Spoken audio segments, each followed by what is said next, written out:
신앙 고백하도록 하겠습니다. 주는 그리스도시요 살아계신 하나님의 아들이시니다. 아멘.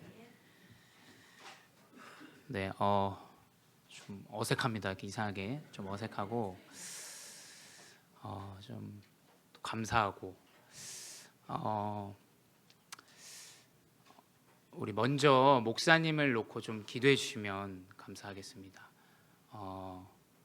지금 탄자니아에서 14일까지 이제 선교 사역을 진행합니다. 원래는 목사님이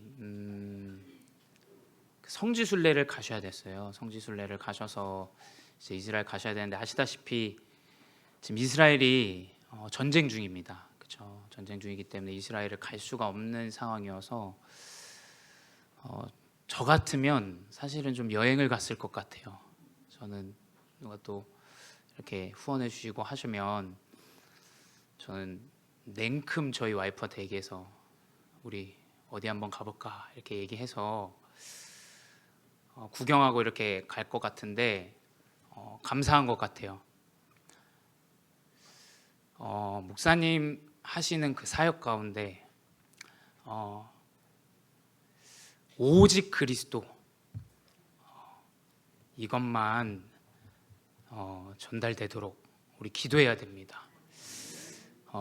가문의 영광이에요. 사실은 좀 우리 가문에 이렇게 흑인의 지역에 가서 복음을 전할 수 있다는 게 참 감사한 것 같아요. 저희 목사님 항상 하신 얘기 있거든요. 결혼해도 깜댕이는 안 된다 이렇게 말씀하셔요 가끔. 근데 그렇게 좀 선교 현장에 이제 선교할 수 있다는 게 하나님 은혜인 것 같아요. 그리고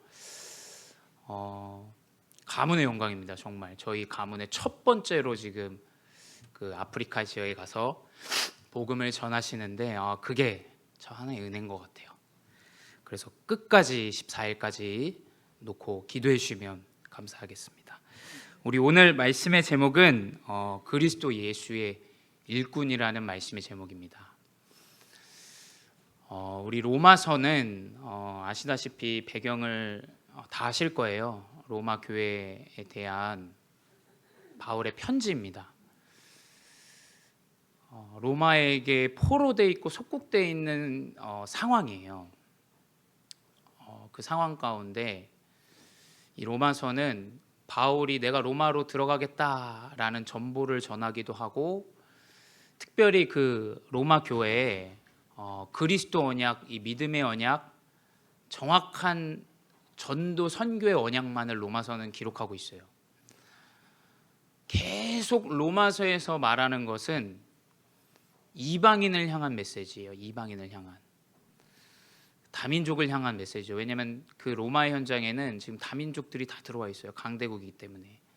그 강대국의 현장에 사실은 얼마나 많은 종류의 사람들이 있겠어요. 여러분, 제가 미국은 안 가봤지만 미국에 여러 종류의 사람들이 있잖아요. 그 많은 여러 종류의 사람들이 자신의 이념과 사상을 가지고 예수가 그리스도라는 그 믿음 하나 가지고 지금 교회에 모인 거예요. 근데 얼마나 소리가 많겠습니까? 그래서 로마서 읽다 보면 이런저런 갈등에 대한 이야기들을 로마서에 이제 바울이 계속 답을 줘요. 전도 선교, 그리고 이방인의 전도 선교에 대한 언약을 가지고 답을 줍니다. 믿음이 먼저다. 믿음이. 이 로마서는 믿음의 장이라고도 해요. 오직 그리스도 믿는 믿음만 얘기해요. 그 사람이 뭐 가정이 이혼을 했든 뭘 했든 믿음이 먼저다. 그 가정에 어떠한 질병이 있어도 믿음이 먼저다. 아무리 연약해도 믿음이 먼저다. 율법이 뭐라 한들 뭐 이방인이랑 뭐 함께 겸상하지 말고 뭐 이방인과 함께 하지 말고 그들 집에 왜 가냐 이렇게 얘기하는 그 율법 가운데서도 이방인에게도 믿음이 먼저다. 이것만 얘기해요. 왜 하나님이 로마서라는 언약을 우리에게 주셨는지 저는 알 것 같아요. 저희 교회, 우리 교회가 믿음만 붙잡고 가야 됩니다. 자꾸 사람 모습 보고 안 되는 것 보고 또 연약한 것 보고 우리 자꾸 이 얘기할 시간이 없어요. 사실은. 그렇죠? 지금 영적 문제로, 시대의 문제로 많은 후대들, 많은 사람들이 죽어가고 있어요. 근데 우리가 지금 자꾸 맞냐 틀리냐, 이렇게 해야 된다 저렇게 해야 된다, 저는 아니라고 봐요. 하나님이 보실 때도 아니라고 생각합니다. 우리는 말씀 붙잡아야 돼요. 말씀은 성취되어집니다. 정말 이 언약을 붙잡으셔야 돼요. 하나님은 말씀 붙잡은 그대로 일어나가세요. 저는 죄송합니다. 저희 중직자분들 되어지는 업을 보고 제가 언약을 붙잡는 게 아니에요. 제가 그걸 선포하는 것도 아니고요. 우리 재환이 아주 자랑이죠. 우리 고려대 갔고, 저 너무 우리 랩런트 중요하다 생각합니다. 근데 사실 저에겐 그것도 기준이 아닌 것 같아요. 공부가 안 되어지는 것, 되어지는 것, 그걸로 우리 지금 언약 붙잡는 게 아니지 않습니까? 내 가정, 내 후대 문제, 내 가정의 문제, 우리 지금 그 응답과 문제로 지금 언약을 붙잡는 게 아니잖아요. 그냥 예수 그리스도 언약이 믿어지고, 그 믿어지는 가운데 예배라는 가운데 말씀을 붙잡게 하시는, 우리 그것 붙잡고 사실은 저는 신앙생활 하거든요. 저도 강단에서 메시지를 전하지만 저도 말씀을 붙잡아요. 제가 말씀을 선포한다라고 생각하지 않아요. 말씀 하나님 저에게 주셨다, 내가 붙잡을 언약이다, 이렇게 생각해요. 그래서 말씀을 붙잡아야 돼요. 그래서 지난주 강단에도 나왔죠. 로마서 15장 4절에 기록되어 있습니다. 무엇이든지 전에 기록된 바는 우리의 교훈을 위하여 기록된 것이다. 구원을 받았다. 아무리 이 사람이 못나도 하나님은 그 사람을 가르치십니다. 우리가 가르칠 저는 필요가 없다고 생각해요. 하나님은 분명히 언약으로 그 영을 교훈을 주시고 이끌어 가세요. 또 이 말씀은 우리로 하여금 인내하게 하고, 또는 성경의 위로로 소망을 가지게 한다. 다 들어있다는 거예요. 그 안에 가르침과 기다림과 평안, 모든 응답, 그 가운데 하나님이 미래에 주시는 소망까지도 말씀 안에 다 들어있다는 겁니다. 언약을 붙잡으시 바래요. 언약을. 말씀 전달되어지는 거 다 잡을 필요 없습니다. 하나님이 주시는 언약을 딱 개인의 나의 언약을 붙잡아야 돼요. 나의 언약. 여호수아는 그 언약을 붙잡았어요. 모세를 통해서 피제사, 그리고 가나안 땅이라는 이 언약 전달받았는데, 하나님 그 가운데 이 다음 세대에게 주신 언약 여호수아가 붙잡았어요. 내가 모세와 함께한 것 같이 너와 함께하겠다. 그 언약 붙잡았어요, 여호수아는. 그래서 강하고 담대하라. 네가 어딜 가든지 밟는 땅 내가 내게 주겠다라는 언약을 붙잡았죠. 근데 하나님이 주신 언약 붙잡고 가는데 문이 열려요. 문이. 여리고가 무너집니다. 요단강이 갈라져요. 많은 이 족속 가나안 땅에 있는 왕들과의 전투에서 승리합니다. 다 차지해요, 그 산지들을. 말씀 붙잡으시면 됩니다. 말씀. 근데 그 말씀의 시작은 첫 번째 뭐냐? 은혜입니다. 은혜. 말씀 안에 주시는 그 충분한 은혜를 붙잡으셔야 돼요. 은혜 없이는 사실 불가능합니다. 저는 그렇게 생각해요. 은혜가 없다, 살아가기가 힘들어요. 바울도 첫 번째 이 충분한 은혜를 누렸던 자예요. 고린도후서 12장에 보게 되면 이 바울의 문제들이 나와요. 바울의 이 솔직한 고백들이 나옵니다. 12장에 이 바울의 옷을 만져도 예수님처럼 옷만 만져도 치유되는 역사가 일어나요. 바울이 고백해요. 12장의 1절부터 좀 보게 되면, 내가 몸 안에 있었는지 몸 밖에 있었는지 모를 정도로 성령 충만하다라는 것을 이제 이야기해요. 그래서 하나님이 나에게 일러주신 것들이 너무나 많다. 근데 내가 이것들을 이야기하면 너희들이 어떻게 생각할까? 내가 그 심히 그게 염려된다, 이 이야기를 하죠. 그러니까 그만큼 하나님은 바울에게 큰 능력과 힘을 주셨어요. 근데 바울은 솔직한 고백들을 합니다. 이제 바울의 상처 이야기를 하죠. 고린도후서 12장 7절 8절 보게 되면 바울이 고백해요. 우리 한번 읽어볼까요? 고린도후서 12장 7절 8절 한번 같이 읽겠습니다.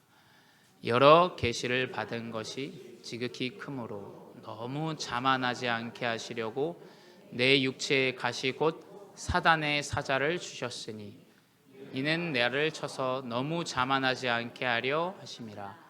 이것이 내게서 떠나가게 하기 위하여 내가 3번 주께 간구하였더니. 이 바울이 본인의 연약함이 사단의 사자 그리고 하나님이 주신 그 가시를 없애달라고 3번 하나님께 간구한 걸 이야기해요. 근데 학자들의 기록에 보면 이 바울은 질병을 갖고 있었어요. 고질적인 병. 이제 뭐 맞는지 틀린지 모르겠습니다만 서류에 나온 것은 이제 이 간질이라는 질병을 갖고 있는 것을 확인합니다. 이 간질이라는 병은 여러분 굉장히 고칠 수 없는 병이에요. 사실은 굉장히 고질적인 병이고 바뀌지 않습니다. 저도 어릴 때부터 이제 교회에 있으면서 그 간질하는 환자들을 이제 제 인생에서 몇 번 봤어요. 교회 안에서 이제 예배 드리다가도 갑자기 온 의자를 발로 차면서 막 거품을 물고 쓰러집니다. 또 사실 저희 집안의 가장 큰 형님 되시는 분이 사실 이 질병을 좀 앓고 있어요. 근데 이 연약함 때문에 온 집안이 사실은 굉장히 어려움이 많아요. 그렇죠? 온 가문이 사실은 어렵습니다. 근데 바울은 이 질병에 대한 부분을 무엇으로 이야기하냐? 자기의 상처를 자만하지 않기 위하여 하나님이 나에게 주신 것이다 라는 고백을 해요. 우리의 상처 하나님이 주신 이유가 있습니다. 그거 확인하셔야 돼요. 그거 정확하게 답을 내고 우리는 살아가야 됩니다. 이 바울이 만나는 사람들 아시잖아요. 굉장히 실력 있는 사람들이에요. 굉장히 뛰어난 사람들입니다. 이 율법과 학술과 뭐 여러 가지 다방면에 대단한 사람들을 항상 만나서 복음을 전하는데 이 복음 전하다가 픽픽 쓰러지는 거예요. 이게 얼마나 사실은 수치스럽고 사람들이 아마 조롱했을 거예요. 야, 네 병이나 고치지 무슨 네가 그리스도 복음을 이야기하냐. 네 병도 고치지 못하면서 네가 무슨 예수가 그리스도 모든 문제 해결자라고 세상은 그렇게 조롱해요. 근데 바울은 그 상처를 정확하게 답을 내요. 이 상처는 하나님이 나를 자만하지 않기 위하여 나에게 주신 것이다. 그 연약함이 바울은 나의 능력이다 라고 고백해요. 고린도후서 12장 9절에 기록되어 있죠. 이는 내 능력이 약한 데서 온전하여짐이라. 사람들은 그 약함 자꾸 숨깁니다. 포장해요. 내가 약한 거 드러내면 사실 굉장히 좀 피해 볼 때도 있죠. 맞습니다. 근데 이 바울은 나의 약함이 가장 큰 나의 능력이다라는 것을 고백해요. 이 언약이 우리 복음제일교회 모든 성도분들과 중직자 렘넌트들에게 회복되기 바랍니다. 그래서 도리어 나는 그것을 기뻐한다. 약한 것들에 대하여 내가 자랑한다 라고 바울은 고백해요. 바울의 자랑은 오직 약함입니다. 약함. 내 약한 것 드러내요. 약한 것. 여러분 우리 모든 복음제일교회 성도분들은 내 약한 것 자랑하시기 바라요. 왜냐? 그 안에 그리스도의 능력이 있기 때문이에요. 그 안에 그리스도의 능력. 내가 약하면 약할수록 하나님은 더 능력되셔서 역사하세요. 그러지 않겠어요? 내가 너무 능력이 뛰어나다. 하나님이 능력을 행하실 틈이 없습니다. 틈을 좀 드려야 돼요. 그렇죠? 하나님이 하시는 일들을 하나님이 하실 수 있도록 해야 됩니다. 그래서 우리의 모든 복음제일교회 성도분들은 약함을 자랑하시기 바라요. 약함. 내가 이 정도로 약한 인간인데 하나님 나에게 은혜 주시더라. 나 같은 부족한 사람을 하나님 목회자로 세우더라. 저는 그게 제 자랑이에요. 그래서 우리 후대들에게 그 이야기를 합니다. 그 이야기를. 제가 만나는 사람에게 그 이야기를 해요. 내가 뭐 정장 입고 있고 이 앞에서 성도분들이 말씀 듣는다고 그게 우리의 기준이 아니잖아요. 우리가 연약하기 때문에 하나님이 나에게 은혜 주시고 그 능력으로 내가 살아갈 수 있고 그 능력으로 그 은혜로 말미암아 내가 행복한 전도자의 여정을 살아가게 하신 거 이거 하나님의 은혜지 절대 우리의 노력으로 열심으로 제 학벌로 되어진 게 아니라고 저는 생각해요. 그래서 우리는 그 약함을 자랑해야 돼요. 그리고 바울의 기쁨이 뭡니까? 내가 궁욕당하고 궁핍하고 박해당하고 공고한 이것이 나의 그 기쁨이다라는 것을 고백해요. 여러분의 큰 문제가 왔습니까? 기뻐하시기 바라요. 왜냐? 하나님이 행하실 일이 있다라는 거예요. 하나님이 행하실 능력을 보여주시겠다라는 겁니다. 그래서 우리는 이 바울의 언약을 딱 잡아야 됩니다. 그래서 바울은 고백하죠. 내 은혜가 내게 족하다. 내가 질병이 있고 연약하지만 하나님이 주신 은혜가 내게 족하다. 이걸로 충분하다. 그러니까 이 사람은 사실은 질병과 상관이 없는 인생이 된 거죠. 그러니까 이게 차원이 다른 거예요. 많은 사람들 내가 기도하고 응답 받았더니 질병이 치유됐더라. 맞는 얘기고 너무 중요한 응답이지만 이상하게 저는 저희 교회에 아주 연약하고 부족하고 홀로 또 예배드리는 분들 보면 전 더 큰 은혜를 받아요. 아무도 믿지 않는데 끝까지 이 복음 붙잡고 간다. 그 안에 진짜 큰 은혜를 받아요. 그렇지 않습니까? 우리가 질병이 치유되어야만 예수가 그리스도십니까? 내가 응답이 없다가 갑자기 경제 응답을 받으면 예수가 그리스도예요? 그냥 그리스도 존재 자체가 답이에요. 답. 우린 그걸로 기뻐하고 충분한 은혜를 누리셔야 됩니다. 그 은혜를 누리면 이제 두 번째 뭐냐? 하나님은 그 은혜 가운데 전도자 일꾼으로 사용하세요. 은혜 일꾼이 되어지죠. 이 전도자 바울은 본인의 연약함을 자랑하는데 하나님은 그 연약함 가운데 전도자 일꾼으로 사용하세요. 그래서 오늘 본문입니다. 로마서 15장 15절에는 그러나 내가 너희로 다시 생각나게 하려고 하나님께서 내게 주신 은혜로 말미암아 더욱 담대히 너에게 썼노라. 대략 너에게 썼다. 이렇게 기록하고 있죠. 내게 주신 하나님의 은혜로 말미암아 내가 이 편지를 쓴다라고 고백해요. 바울은 은혜만 전달합니다. 은혜만. 여러분, 은혜만 전달하셔야 돼요. 맞는 거 전달하는 게 아닙니다. 우리는 교회는 그런 곳이 아니에요. 교회는 오직 예수 그리스도의 은혜만 전달해야 돼요. 전 성도가 모이면 예수 그리스도의 그 은혜만 포럼해야 돼요. 그렇지 않습니까? 하나님의 충분한 은혜를 우리는 전달해야 돼요. 그래서 연약한 자 있으면 좀 용서해 주세요. 왜냐? 하나님의 은혜가 크지 않습니까? 부족한 자 있으면 그 사람 우리 은혜 전달하는 것밖에 없어요. 그렇지 않습니까? 은혜 전달해야 돼요. 은혜. 이 은혜를 딱 전달하기만 하면 하나님의 성령으로 역사하세요. 근데 이게 아니면 이제 내가 얘기하니까 되더라. 저 사람이 얘기하면 안 된다. 자꾸 이상하게 사람 기준, 육신 기준으로 가요. 은혜만 전달하시기 바랍니다. 은혜. 하나님의 크신 은혜. 얼마나 좋습니까? 우리 장로님들, 중직자분들, 렘넌트 다 밥도 사주시면서 나는 아무 할 수 없는 존재였다. 나는 너무 연약한 존재인데 하나님이 복음을 받게 하시고 나를 중직자로 세우시고 인도하시더라.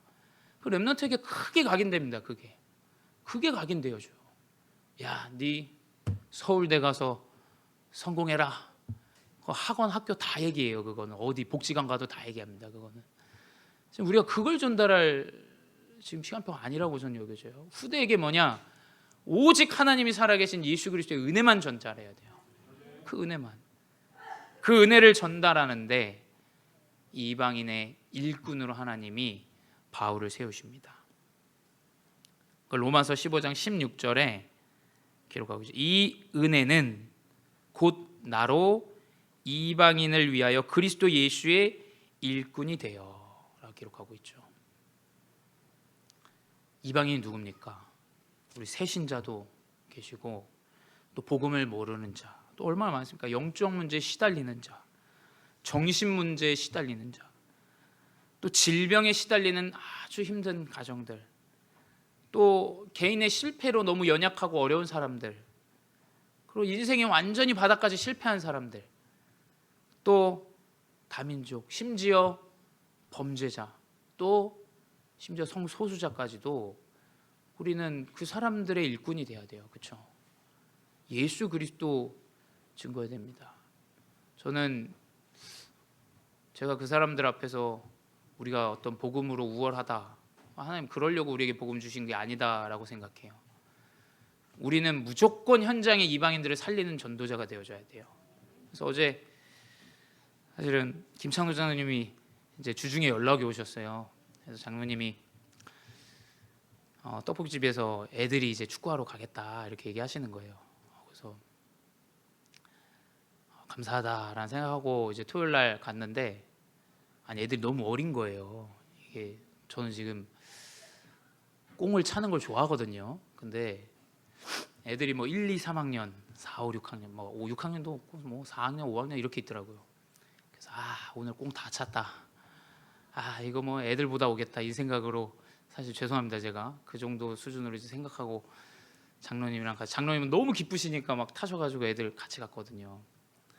근데 제가 굉장히 많이 반성했어요.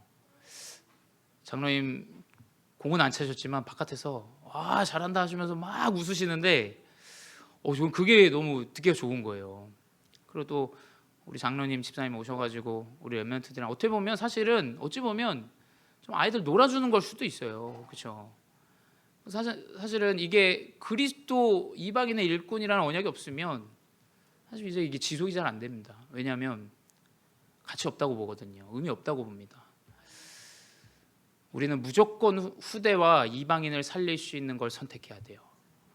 그것만 우리는 선택해야 됩니다. 그렇죠? 되어지는 걸 우리가 하려고 지금 하는 게 아니에요. 내가 가진 예수 그리스도의 복음을 저 사람에게 전달될 수 있다면 그걸 해야죠. 우리가 그걸 선택해야죠.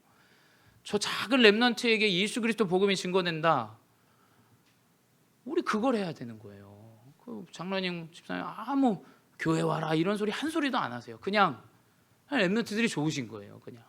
왜냐? 하나님 분명히 이방인에 대한 계획이 있고, 하나님 이 중에 복음을 받을 사람이 있다라고 여기시는 그 영적인 부분이 있으시겠죠. 우리는 이 일을 해야 됩니다.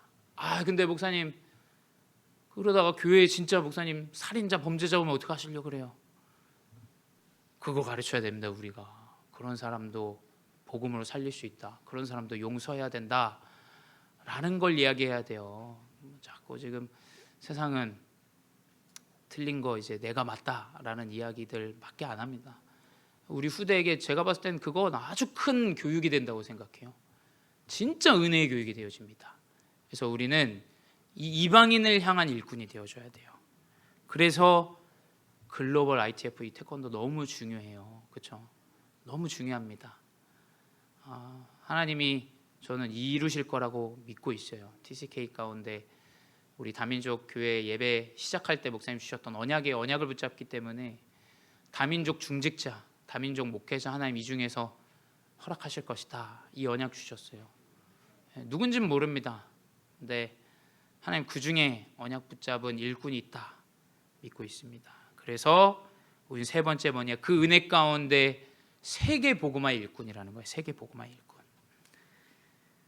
이 하나님의 복음의 제사장 직분을 하게 하시려고 이방인을 제물로 드리는 것이 성령 안에서 거룩하게 되어 받으실 만하게 하려 하심이라. 우린 세계 복음화의 일꾼입니다. 다민족이 살아난다, 우리 합심해야 됩니다. 그 일에. 렘넌트 살아난다, 그 일에 합심해야 됩니다. 왜냐?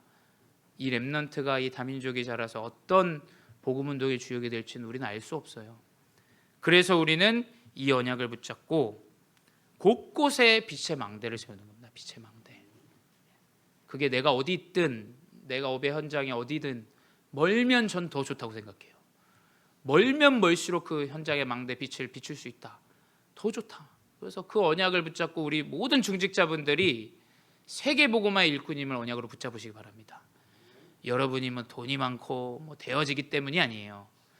여러분을 하나님이 복음의 제자로, 그리스도의 제자로 부르셨기 때문에 하나님은 이 세계 복음화의 일꾼으로 이끌어 가신다. 그래서 그 언약을 붙잡고 인도받으시기 바랍니다. 그러면 이제 하나님 우리에게 증거를 주세요. 증거는 다른 게 아닙니다. 하나님의 언약의 말씀을 통해서 하나님이 언약을 성취하시고 이루어 가신 것, 그것밖에 없어요. 그게 우리의 자랑입니다. 그래서 바울은 로마서 15장 18절에 고백합니다. 그리스도께서 이방인들을 순종하게 하기 위하여 나를 통하여 역사하신 것 외에는 내가 감히 말하지 아니하노니. 우리의 증거는 하나님이 일하신 것, 하나님이 언약을 성취하신 것, 이것만 우리의 자랑이 되어줘야 돼요. 내 연약함을 은혜로 삼고 우리의 자랑은 그 연약함 가운데 하나님이 쓰시더라 라는 그 자랑. 세르게이가 지난주 돌아갔잖아요, 수요일 날. 근데 이제 이 세르게이가 저한테 교회에 꼭 전해달라고 하더라고요. 자기 굉장히 답답하대요. 왜냐하면 많은 언어의 소통들을 할 수가 없으니까. 저도 이분이랑 그러니까 친구인데 형처럼 느껴지기도 해요. 근데 어떤 소통을 원활하게 해본 적이 없어요. 그냥 말하다가 본인이 짜증 나거나 말하다가 제가 조금 기분이 좀 답답하거나 그냥 그 정도거든요. 항상 이야기를 하다 보면. 그래서 사실 세르게이가 가장 먼저 배운 한국어 단어가 뭔지 아세요, 여러분? 알아요. 나도 알아요. 이거 지금 제일 먼저 배웠어요. 왜냐하면 배우는데, 가르치는데, 그래서 저희 사모랑 장로님이 굉장히 좀 힘드셨을 거예요. 나도 알아요. 뭐 뭘 가르치면 자꾸 이게 받아야 되는데 나도 알아요. I know 이걸 어떻게 한국어로 말하냐고 물어봤다 그러더라고요. 그러니까 이 사람이 사실은 굉장히 좀 연약한 사람이에요. 제가 볼 때 연약해요. 어떤 인간관계가 잘 이루어졌을 것 같지 않아요. 굉장히 좀 피해도 많이 받은 것 같고. 그러니까 이 사람의 딱 그 반사 능력이 이제 알아요. 나도 알아요. 아니까 그만해요. 이게 이 말이죠. 사실은 날 무시하지 말아요. 이 말이겠죠. 근데 그 질병도 있고 굉장히 연약하고 어떻게 보면 소외되기도 하고 자기 나라에서 굉장히 무시도 많이 당한 것 같아요. 제가 느끼기에. 근데 이제 제 손을 약수를 딱 하면서 수요 예배 마치고 이제 공에 데려다 줄 때 목사님 좀 전달해 달래요. 우리 교회한테 너무 감사하다고. 일단 가장 먼저 얘기한 건 하나님이 우리 교회 그리고 당신 그리고 나를 만나게 하신 것 같다. 이 고백을 가장 먼저 했어요. 그리고 나는 교회에 너무 감사하다. 짧은 영어로 저한테 전달하더라고요. 나는 교회 사람들에게 너무 감사하다. 이 이야기를 이야기하더라고요. 그러고 이제 사진 찍으니까 굉장히 눈이 좀 변태처럼 나왔더라고요. 제가 보니까 사진이. 그러고 이제 차 안에서 사진을 찍은 거거든요. 저는 너무 감사하더라고요. 그러니까 이게 저만 할 수 있는 일이 아니잖아요. 이게 전 교회가 합심해서 진짜 이방인을 위하고 진짜 이방인을 살리는 그 그리스도 복음. 저는 이 사람이 나중에 알 것 같아요. 나중에 이게 복음 때문에 이렇게 나를 위해 줬구나. 그리스도 복음을 증거하려고 이 사람들 그걸 자랑하는 거구나. 저는 분명히 알 거라고 생각해요. 그래서 자기는 카톡방에 나오잖아요. 난 돌아올 것이다. 난 돌아올 것이다. 명확하게 지금 전달하잖아요. 그래서 우리의 자랑은 그리스도 언약 안에 이 은혜만 자랑해야 돼요. 그럼 분명히 영혼 살아납니다. 저는 제자가 세워질 거라고 믿어요. 저는 차후에 우리가 237에 딱 선교사를 보내는 어쩌면 예행 연습이지 않았나, 저는 좀 그런 마음을 담고 이제 다녀왔어요.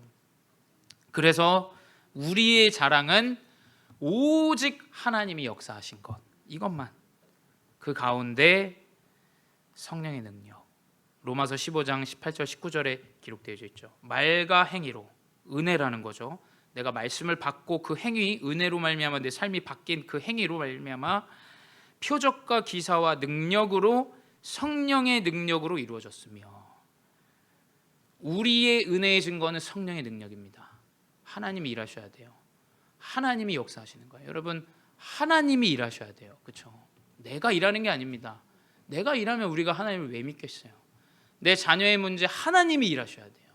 내 가정의 문제 하나님이 일하셔야 됩니다. 그래서 우리는 성령의 능력, 오직 말씀만, 기도만, 우린 그것만 붙잡아야 돼요. 그거 외에는 여러분 거의 가짜가 많아요. 속이는 게 많습니다. 말씀만 붙잡아야 돼요. 저라는 사람의 말도 어쩌면 믿으시면 안 돼요. 그렇잖아요. 저는 저희 중직자분들이 떠날까봐 벌벌 떠는 사람이에요. 제 말을 들으시면 안 돼요. 언약을 붙잡으셔야 돼요. 언약을. 그렇지 않습니까? 말씀을 붙잡으셔야 돼요. 그 말씀 붙잡고 기도하면 하나님의 성령의 능력으로 역사하세요. 정말 큰 능력을 나타내십니다. 저는 제 인생에 그런 일들이 너무 많았기 때문에 그 언약을 붙잡아라. 그리고 은혜의 증거는 무엇이냐? 로마서 15장 20절에 주보에는 안 넣었는데 제가 말씀 묵상하면서 하나가 더 발견되더라고요. 20절에 또 내가 그리스도의 이름을 부르는 곳에는 복음을 전하지 않기로 힘썼노니 이는 남의 터 위에 건축하지 아니하려 함이라. 우리의 증거는 뭐냐? 복음이 없는 땅에 복음을 증거하는 것. 237과 5천 종족의 복음이 없는 그 현장에 우린 교회를 세워야 돼요. 하나님 그거 하려고 우리 교회 부르신 겁니다. 제자를 세우고 그 제자를 파송하고 그 제자가 그 현장에 교회를 세워서 어마어마한 사실은 역사가 일어날 거예요. 한 제자를 통해서 그 교회를 통해서 그 지역의 후대들이 살고 그 지역에 많은 사람들이 살고, 그래서 저도 기회가 되면 한번 몰도바 한번 들어가 보고 싶어요. 왜냐하면 어떤 계획이 있지 않으실까? 왜냐하면 저는 어떤 계획이 있는지 하나님 계획이 뭔지 잘 모르니까. 근데 하나님이 이루시는 그 여정 가운데 만나게 하신 그 만남 가운데 이루시는 게 있잖아요. 그래서 하나님 분명히 그 현장에 교회를 세우시는데 그 응답. 그리고 우리 글로벌 ITF는 특별히 러시아 태권도예요. 분명히 하나님 러시아의 계획이 있는 것 같아요. 저는 러시아에 하나님이 우리 교회에 선교사를 파송하게 하실 것이다. 그냥 그 안에서 제자 자라나겠죠. 그 안에서 우리 교회 렘넌트들 언어도 준비하고 실력도 준비해서 현장에 파송될 겁니다. 그래서 복음 없는 그 땅에 교회 세워야 돼요. 그게 우리의 증거입니다. 그래서 네 번째 뭐냐? 이제 하나님은 제자를 세우게 하신다. 로마서 15장 21절 기록된 바 주의 소식을 받지 못한 자들이 볼 것이요 듣지 못한 자들이 깨달으리라 함과 같으니라. 하나님 분명히 제자를 세우게 하십니다. 그 제자를 파송하게 해요. 그래서 결론은 무엇이냐? 하나님의 은혜밖에 없습니다. 그 은혜로 우리는 충분하고 완전해야 됩니다. 나 같은 인생, 어디다 써먹지도 못하는 인생, 하나님 우리 구원하셨어요. 그 은혜로 우리는 충분해야 합니다. 근데 그것이 방법이 무엇이냐? 말씀과 기도예요. 말씀과 기도. 언약을 붙잡으시고 언약을 붙잡고 기도하세요. 그럼 분명히 하나님 은혜 주시고 힘을 주십니다. 그 힘을 가진 렘넌트가 현장 간다. 하나님 응답하시고 인도하시고 역사하세요. 아무리 실패해도 이 은혜가 있다. 하나님은 역사하실 줄 믿습니다. 이 언약 붙잡고 이번 한 주 승리하시는 귀한 중직자 여정 되시기 바랍니다. 기도하겠습니다. 사랑의 하나님 감사합니다. 연약한 우리 인생 가운데 하나님의 은혜를 누리게 하시니 감사합니다. 전도 선교 예수 그리스도 언약 몰라 아무 가치 없는 인생을 허비하며 살았어야 했던 내 인생 가운데 바울 전도자의 언약을 통하여 말씀을 붙잡고 인도받게 하시니 감사합니다. 이 은혜 가운데 이방인을 살리는 전도자 되게 하여 주시옵소서. 연약한 자를 세우는 자 되게 하여 주시옵소서.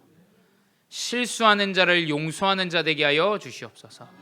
그리하여 237 만방에 하나님의 망대를 세우는 귀한 교회로 우리 후대와 우리 모든 중직자분들이 빛의 망대 세우게 하여 주시옵소서. 지금도 살아계신 주 예수 그리스도의 이름으로 기도드렸사옵나이다. 아멘.